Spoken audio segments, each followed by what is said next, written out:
Vidare tinokugamuchirai zvekare kune chimwe chirongwa pano paZim Facebook Secrets and Confessions. Tadzoka zvekare nemamwe messages.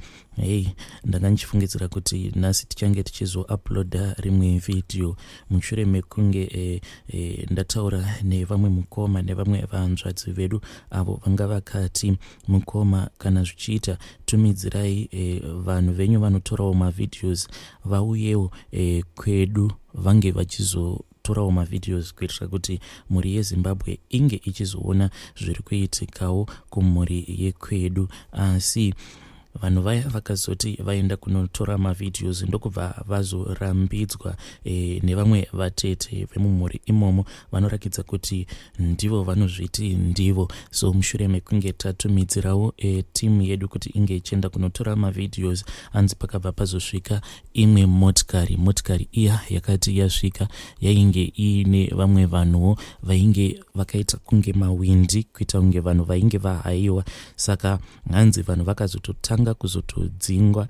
Vanhu vakadzingwa, it is not our team only asi nevamwe vanhu vehukama including vahanzvadzi vaya nemukoma vedu avo vakatanga vati contacta vachitiudza zvose zviri kuitika kudzinza rekwavo. Hanzi tete ava vanongoti kana vatenga motikari kunobva kwazotoshaika munhu. Izvezvi hanzi vakabva mukutenga imwe motikari ende vakatenga zvikare same model that was last year. Motikari idzi dzavakatenga hanzi maToyota GD6 ose manyuwani avakatenga. Saka izvinozvi mhuri yava kutya kuti motikari idzi kubva zvadzakatengwa sezvo pasati pava nemunhu afa apa pane vanhu vaviri vari kurwara very serious. Hanzi pane vamwe mukoma wavo ari muchipatara zvekare nevamwe sisi vavo vari kuchengetwa navatete ivavo. Saka ndo zvavainge vachida kuti zvinge zvichibudawo pakamera.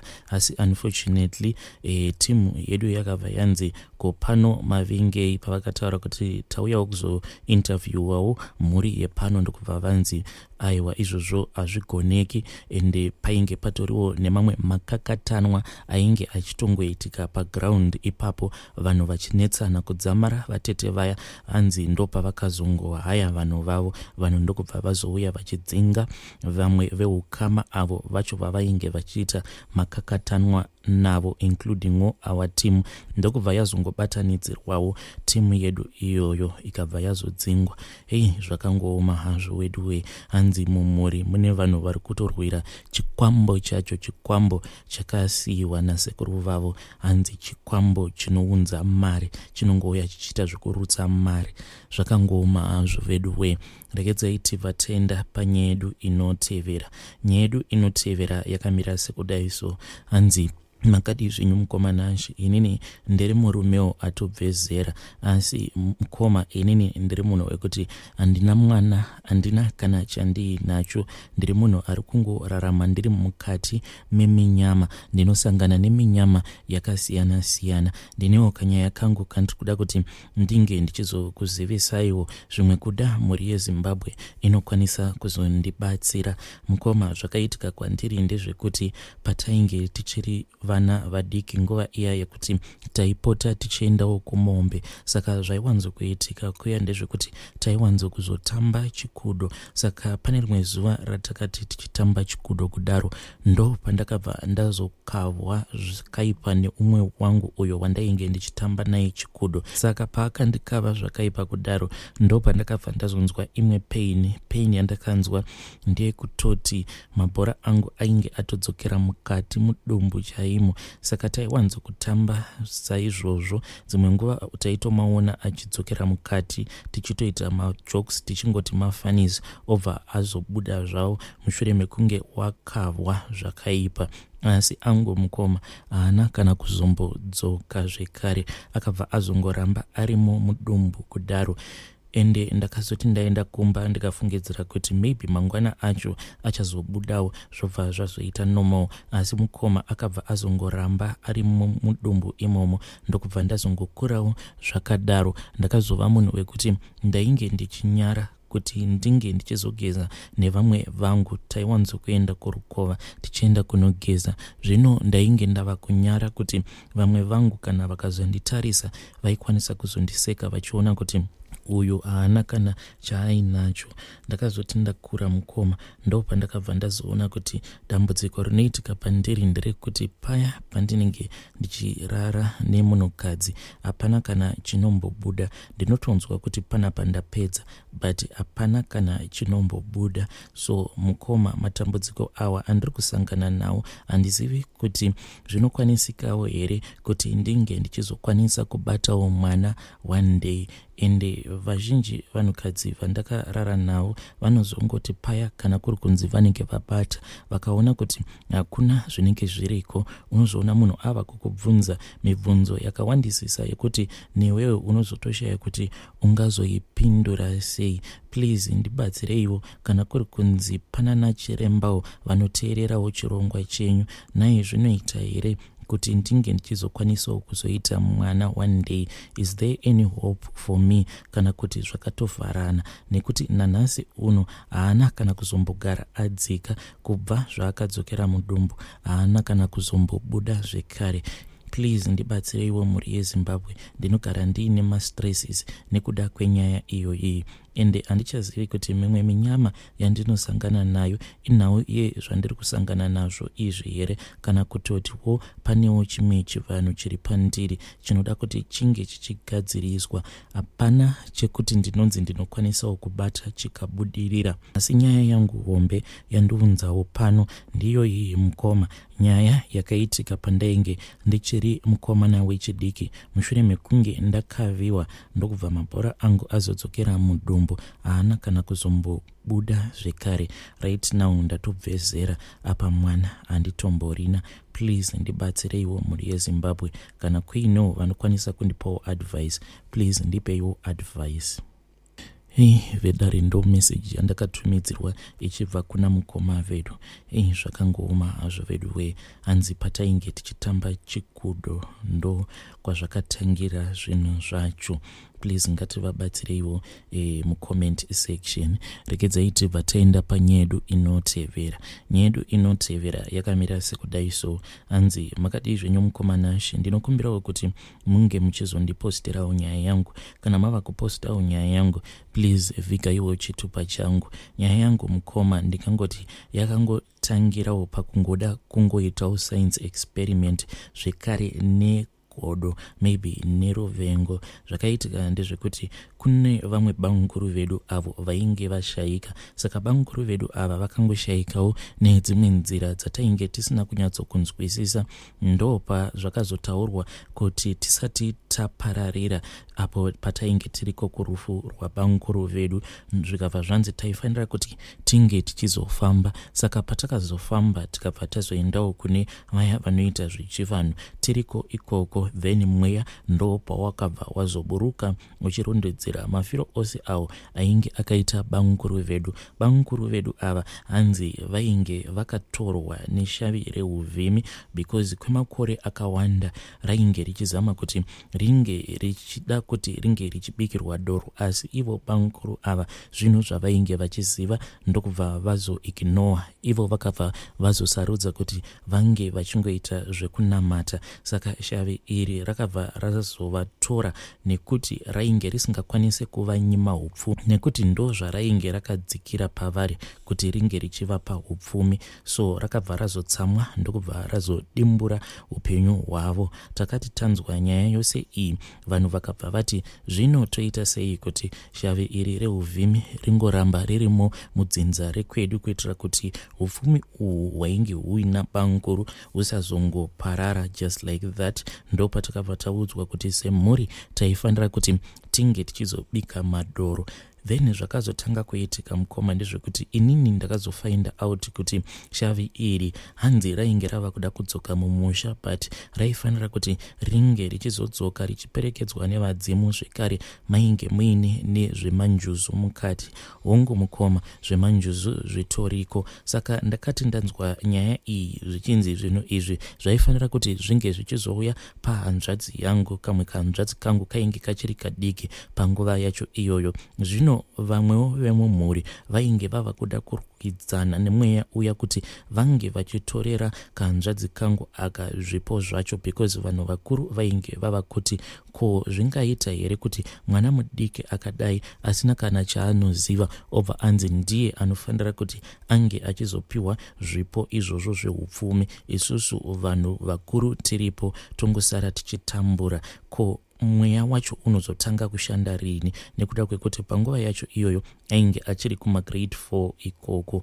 Ini pandakanzwa kuti ndo zvavainge vava kuda kuronga, neniwo naamai vangu takabva tazotanga kufamba tiri toga. Tichatanga kufamba tainge tichizama kuti tinge tichivhikira kanzvadzi kangu aka, asi takabva tazosanganawo neimwe n'anga iyo yakati iyo yaikwanisa kuti inge ichizotransfer masimba acho iwawo awo aifanira kuti ange achizodzika obva anogara pakanzvadzi kangu, asi masimba acho obva azouya pandiri. Then amai vangu vakabva vati zvakanaka. Mumaziso mavo amai vainge vava kutoona inini ndatova mupfumi, tatobva kumusha tava kutokwanisawo kutogara mudhorobha. Ndakabva ndazotanga kuitirwa chivanhu chacho, ende chivanhu chacho mukoma chakazondinetsa ndechekuti kunyange ndainge ndiri mudiki but handina kukwanisa kunzwisisa kuti kowai madoro acho akabva azoenda akabva azonobikirwa kumba kwasekuru, but sekuru ava ihanzvadzi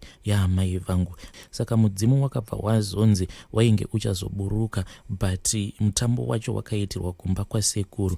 Painge pasitomborina kana hama yangu yainge iripo expect for kanzvadzi kangu ikako. Saka kanzvadzi kangu ikako kainge kakafunyiswa chisero kakagara pachimhasa chainge chiri mumba imomo mainge muine vanhu vainge vachiridza mbira zvekare nekutamba. Eniwo ndokubva ndazogariswawo pane chimwe chimhasa. Then pakati pedu pakabva pazoiswa imwe yainge yakaita kunge ndiro, asi mukati mendiro iyi mainge muine mari.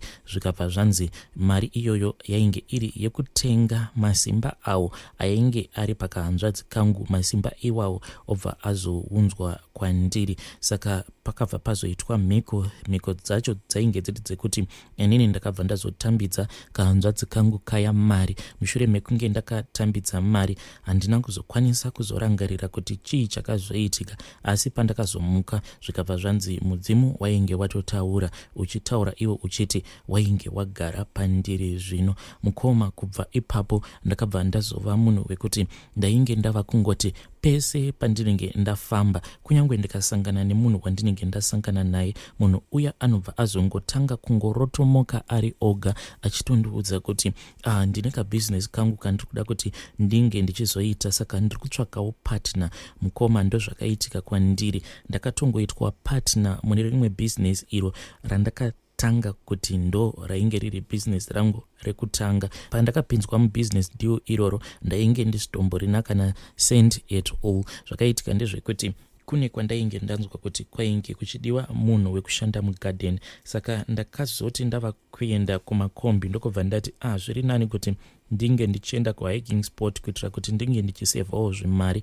Saka motikari yakazondimirira. Mushure mekunge ndazokwira motikari iya, munhu uya akabva azongotanga kungorotomoka achiti iye ainge achida kuti ange achizotanga kabhizinesi kake. Ndo pandakabva ndangoti saka mudhara hamusi kuda partner here? Tikabva tatoita mapartners just like that, from strangers to become business partners. Kubva ipapo ndo pandakazofind out kuti nevanin'ina vake vainge vachiitawo zvekutenga madiamonds vachitengesa. Ndo nguva iya yekuti kwainge kuine runyerekupe rwekuti kwainge kuchiputika diamond kwamutare. Ndisu vanhu vakatanga kunotenga maemeralds. Madiamonds ainge asati anyanya kuputika, takatanga tichatenga maemeralds kudzamara tazotanga kutenga nemadiamonds. Saka ndo mari yandakabva ndaita within 1 year mukoma ndingangoti ndainge ndatova a millionaire. Ndokubva ndazobvisa amai vangu kumusha, zvekare nekahanzvadzi kangu,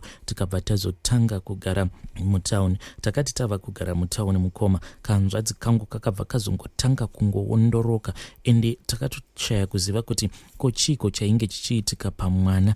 Mwana akangotanga kungoondoroka. Taiti kunyangwe tikazama kuti mwana ange achiwana chikafu chakakwana, asi mwana ainge achiita sekunge kwainge kuine chimwe chinhu chainge chichimusveta ropa. Kudzamara kahanzvadzi kangu kachizoshaika. Kahanzvadzi kangu kakati kashayika, amai vangu havana kana kuzombotorawo nguva yakati rebei ndokubva vazoshaika zvekare. Ndikabva ndazosarawo ndiri 1. At that time ndainge ndabvawo mukuroora mudzimai wangu. Pakazoshaika amai vangu, mudzimai wangu ainge atori nepamuviri. Ndo pandakabva ndazotanga kurota nekuona zvimwe zvinhu mukoma zvandichiri kuona nanhasi uno. Saka zvinhu zvandakatanga kurota mukoma zvakangotanga zvingori fani. So ndaingorota ndiri kumadziva. Ndiri kumadziva ikoko ndinenge ndichitotamba ndiine vasikana vekumadziva kuya.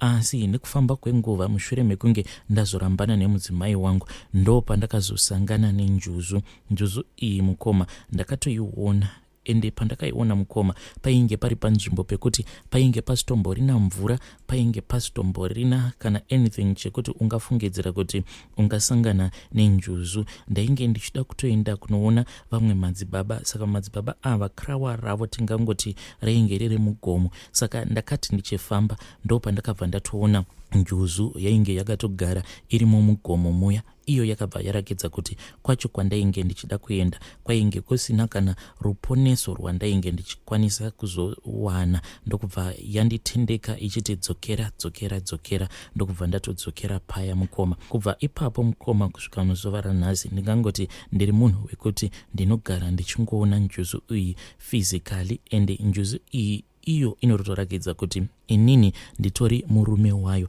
Ende zvainowanzokuita ndezvekuti usiku paya inokwanisa kutouya kwandiri. Kana yauya kwandiri inobva yarara neni. Ende kana iri sesikarudzi yangu mukoma, ndava kutongorarama nekutotiwo ndinongotongopota ndichienda ndichinotenga vasikana vaya vanoita zvekutengesa muviri yavo. And I make sure kuti zvose zvatinenge tichizoita tinozoita in darkness, nekuti iyo sikarudzi yangu pachayo mukoma, munoona zviya zvakaita hove, sikarudzi yangu ndo zvayava izvezvi. Yava nemakwati, asi makwati acho haapari kana kuita sei, asi unotongoona kutoti pamusoro peskin, normal skin, pava nekamwe kaleya karipo kemakwati sezvakaita brimu zviya. Saka ndava kutotya kuti kunyangwe ndikanzi ndikadanana nemukadzi wandinenge ndadanana naye, kana kuri kuzonzi tikazoita bonde redu ari masikati, zvinhu zvekuti munhu ega anobva atozviona kuti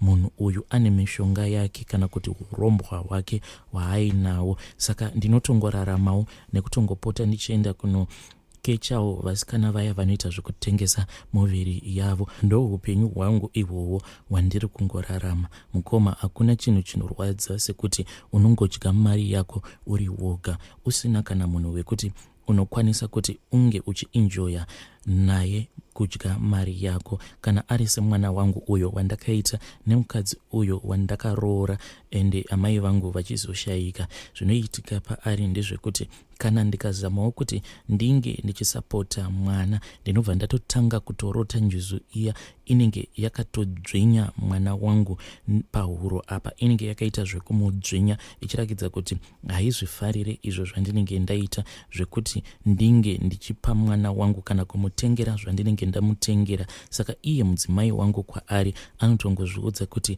ndine hutsinye nemari yose iyo yandiinayo, asi handidi kana kumbomubatsira pakuchengeta mwana wedu watakazvara tiri tose. Asi iyewo haatozvizivi kuti inini ndakatosungwawo maoko nemakumbo, handitokwanise kuti ndinge ndichimubatsira nekuda kwezvirango zvacho.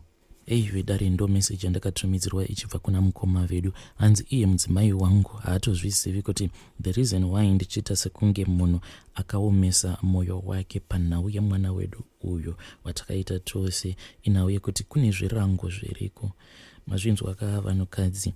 Dzimwe nguva kana mukazoona your ex husbands vasingacheuki kana kuita sei, vachiita sekunge vanokanganwa vana vavo, zvimwe kuda panenge patori nedzimwewo mhiko idzo dzavanenge vakatoita dzinozokonzeresa kuti vange vachizokanganwa mhuri dzavo. Zvakangooma hazvo vedu we.